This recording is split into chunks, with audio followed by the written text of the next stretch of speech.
السلام علیکم ورحمۃ اللہ وبرکاتہ۔ عزیز طلبہ و طالبات، آج ہم لوگ پڑھیں گے تحفۃ النحو سبق نمبر 2، مرکب کی قسمیں، مرکب ناقص اور مرکب تام۔ جب ایک سے زائد کلموں کو نحوی قاعدہ کے مطابق ملایا جائے تو اسے مرکب کہتے ہیں، جیسے کتاب تلمیذ شاگرد کی کتاب، ولد ذکی ذہین لڑکا، جاء الاستاذ استاد آیا، الاولاد قائمون لڑکے کھڑے ہیں۔ اب اس میں یہ بات بتائی جا رہی ہے کہ جب ایک سے زائد کلموں کو، کوئی ایک کلمہ ہے، کوئی ایک اسم ہے، اور اس کو جب کئی اسماء کے ساتھ، کئی ناموں کے ساتھ یا دوسرے کسی کلمے کے ساتھ ملایا جاتا ہے تو ایسی صورت میں وہ مرکب ہو جاتا ہے۔ جیسے مثال میں دیکھیں آپ، یہ ایک کلمہ ہے، اسم ہے کتاب، یہ ابھی واحد ہے، اکیلا ہے، یہ مرکب نہیں ہے۔ یہاں دیکھیں تلمیذ، تلمیذ کے معنی ہے شاگرد کے، یہ بھی واحد اسم ہے، کسی کے ساتھ جملے میں استعمال نہیں ہوا ہے، اسے بھی ہم مرکب نہیں کہیں گے۔ یہاں دیکھیں ولد، ولد کے معنی ہے لڑکا، یہ بھی واحد ہے، کسی کے ساتھ ملا نہیں ہے، اس لیے ہم اس کو مرکب نہیں کہیں گے، غیر مرکب کہیں گے۔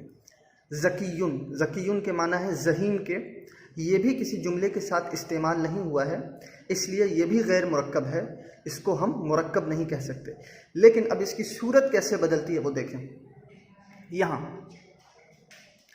کتاب و تلمیذ، یہاں کتاب واحد ہے، اکیلی ہے، لیکن جب یہاں کتاب کا استعمال ہوا ہے تو کتاب ایک جملے کے ساتھ، ایک دوسرے کلمے کے ساتھ استعمال کی گئی ہے، دوسرے اسم کے ساتھ، تلمیذ کے ساتھ، تو دو الگ الگ اسماء کو، دو الگ الگ کلموں کو ملا دیا گیا۔ یہاں اسی کا نام مرکب ہے، دو الگ چیزوں کو باہم ملا دینے کا نام مرکب ہے۔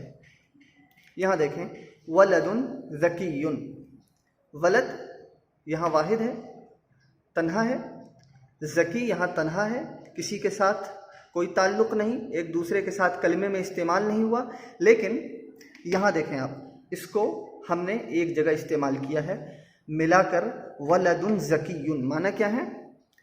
ذہین لڑکا۔ جب ہم نے اس کو یہاں ملا دیا تو یہ مرکب ہو گیا، پہلے الگ تھا لیکن جوڑ دیا ہم نے اس کو دوسرے کلمے کے ساتھ، دوسرے اسم کے ساتھ، اسی جوڑ کو، اسی ملانے کو مرکب کہتے ہیں۔ اب یہاں سے مرکب کی قسمیں بیان ہو رہی ہیں۔ مرکب کی دو قسمیں ہیں، نمبر 1 مرکب ناقص، نمبر 2 مرکب تام۔ مرکب ناقص وہ مرکب ہے جس سے پوری بات سمجھ میں نہ آئے، یعنی بات ادھوری رہ جائے، جیسے کتاب تلمیذ شاگرد کی کتاب، ولد ذکی ذہین لڑکا، اسے مرکب غیر تام اور جملہ غیر مفیدہ بھی کہتے ہیں۔ اب یہاں دیکھیں مرکب ناقص، کتاب تلمیذ، یہ ایک مرکب ہے جن میں دو اسماء کو، دو کلموں کو ملا کر ایک جگہ جمع کیا گیا ہے، اس لیے اسے مرکب کہتے ہیں، لیکن اسے مرکب ناقص کہتے ہیں۔ کیوں؟ اس کا پہلے ترجمہ دیکھیں۔ شاگرد کی کتاب، اب اس کے معنی پہ ذرا غور کیجئے کہ کیا آپ کو اس سے کوئی بات سمجھ میں آ رہی ہے؟ شاگرد کی کتاب ہم نے کہا، آپ نے کچھ سمجھا کہ میں کیا کہنا چاہتا ہوں؟ شاگرد کی کتاب اچھی ہے، خراب ہے، نئی ہے، پرانی ہے، کوئی بھی بات واضح نہیں ہو پا رہی۔ دوسری مثال دیکھیے، ولد ذکی، معنی دیکھیں ذہین لڑکا۔ جب میں نے کہا ولد ذکی ذہین لڑکا، کیا آپ کے ذہن میں کوئی بات آئی کہ میں کیا کہنا چاہتا ہوں؟ کیا آپ نے کچھ سمجھا کہ لڑکا ذہین ہے کہ نہیں ہے، یا ذہین لڑکا آیا یا چلا گیا، ذہین لڑکا کلاس میں موجود ہے یا نہیں ہے؟ بہت سارے سوالات ہو سکتے ہیں، لیکن اس میں سے کسی کا جواب آپ کو نہیں مل رہا. کیونکہ بات نامکمل ہے، اس سے کوئی بات واضح نہیں ہو پا رہی، سمجھ میں نہیں آ رہی. اس لیے اس کو مرکب ناقص کہا جاتا ہے. مرکب ناقص ایسے مرکب کو کہتے ہیں جس سے بات واضح نہ ہو، کچھ سمجھ میں نہ آئے کہ کہنے والے نے کیا کہا، اس کے کہنے کا مقصد کیا ہے، اس کے کہنے کی منشا کیا ہے. جیسا کہ مثالوں سے واضح ہے، کتاب التلمیذ شاگرد کی کتاب، فقط اتنا پتہ چل رہا ہے کہ شاگرد کی کتاب، لیکن وہ ہے کہ نہیں ہے، کس طرز کی ہے، کیا صورت ہے، کیا کہنا چاہتے ہیں، اس سے کوئی بھی بات واضح نہیں ہو پا رہی. یہی حال دوسری مثال کا بھی ہے، ولد ذکی، ذہین لڑکا. ذہین لڑکا کے تعلق سے ہم کیا کہنا چاہتے ہیں، کسی کو کچھ بھی سمجھ میں نہیں آ رہا. تو جس سے بات اچھی طرح سے سمجھ میں نہ آئے، بات واضح نہ ہو، اس کو ہم لوگ مرکب ناقص کہتے ہیں. یہ پہلی قسم ہو گئی. اب دیکھیے اس کی دوسری قسم، مرکب تام. مرکب تام وہ مرکب ہے جس سے کوئی بات پوری طرح سمجھ میں آ جائے. جیسے ھذا کتاب تلمیذ، یہ شاگرد کی کتاب ہے. الولد ذکی، لڑکا ذہین ہے. جاء الاستاذ، استاذ آیا، وغیرہ. اسے مرکب تام اور جملہ مفیدہ بھی کہتے ہیں. اب دیکھیے، تام کے مطلب ہوتا ہے مکمل ہونے کے، پورا ہونے کے، اور مرکب کے معنی آپ پہلے ہی سمجھ چکے ہیں. مرکب تام ایسا مرکب جو پورا ہو، معنی کے اعتبار سے، بات کے اعتبار سے، سمجھ کے اعتبار سے، اس کی بات پورے طور پہ سمجھ میں آئے. جس جملے سے، ایسے جملے کو اور ایسے کلمے کو ہم مرکب تام کہیں گے. مثال کے طور پہ آپ نے اوپر میں یہ مثال دیکھی تھی، کتاب التلمیذ، شاگرد کی کتاب، لیکن اس سے کوئی بات واضح نہیں ہو پا رہی تھی، اس لیے ہم نے اس کو کہا کہ یہ مرکب ناقص ہے. لیکن اب مرکب تام پہ آتے ہیں. مرکب تام کی تعریف کیا ہے؟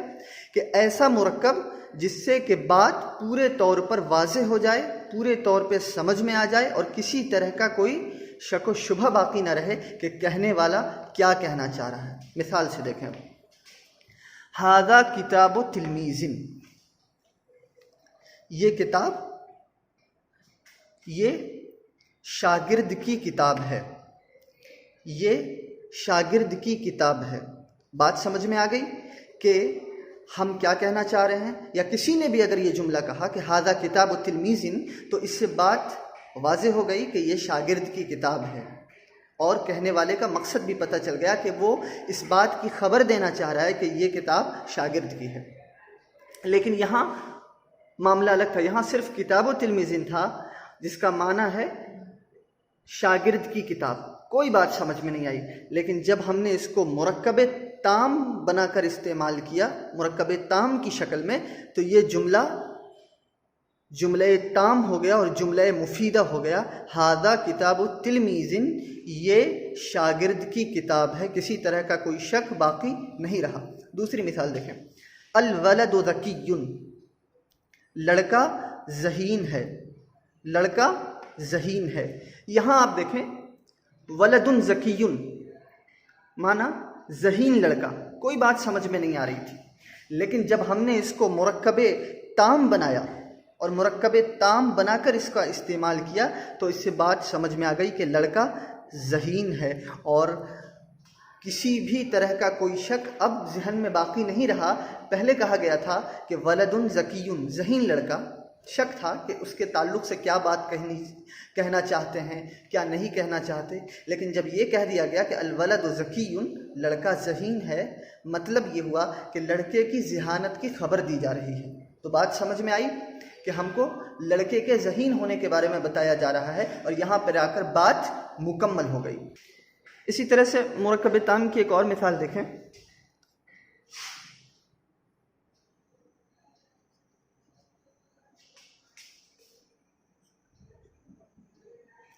کتبہ. کتبہ کے معنی ہوتا ہے اسے ایک مرد نے لکھا. کتبہ حامد، معنی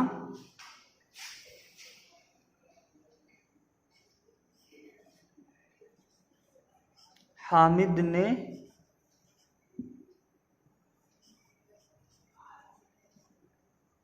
لکھا۔ اب اس مثال پہ غور کریں۔ کتب حامد، حامد نے لکھا، یہ فعل ہے، فعل ماضی ہے، اور یہ اسم ہے حامد۔ یہ فعل ماضی ہے اور یہ اسم ہے حامد۔ کتب حامد ایک فعل ہے، ایک اسم ہے۔ ایک فعل اور اسم کو ملا کر مرکب تام بنایا گیا، جس سے کہ بات پورے طور پہ واضح ہو گئی کہ کہنے والے نے کیا کہا۔ اس نے حامد کے لکھنے کی خبر دی، حامد نے لکھا۔ تو ہم امید کرتے ہیں کہ آپ کو بات پوری طور پہ سمجھ میں آ گئی ہوگی کہ مرکب ناقص ایسے مرکب کو کہتے ہیں جس سے کہ بات پورے طور پہ سمجھ میں نہ آئے، نامکمل ہو، اور پتہ ہی نہیں چلے کہ کہنے والا کیا کہنا چاہتا ہے۔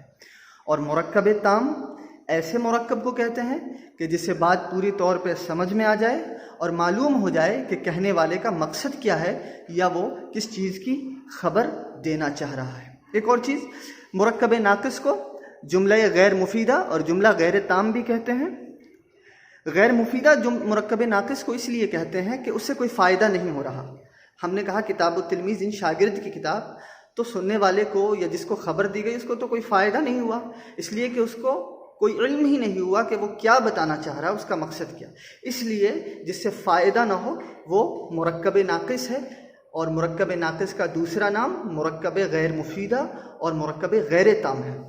مرکب تام کا دوسرا نام مرکب مفیدہ ہے، جملہ مفیدہ ہے، یعنی ایسا جملہ، ایسا مرکب کہ جس سے بات واضح ہو جاتی ہے، بات سمجھ میں آ جاتی ہے اور سننے والے کو یا جس کو بتایا گیا اس کو فائدہ پہنچتا ہے۔ ہم امید کرتے ہیں کہ آپ کو یہ باتیں سمجھ میں آ گئی ہوں گی، اور اگر اس میں کوئی مسئلہ ہوگا، کوئی سوال ہوگا، کوئی بات سمجھ میں نہیں آ رہی ہوگی تو آپ مجھ سے رابطہ کر سکتے ہیں، پوچھ سکتے ہیں۔ اللہ تعالیٰ ہم تمام لوگوں کو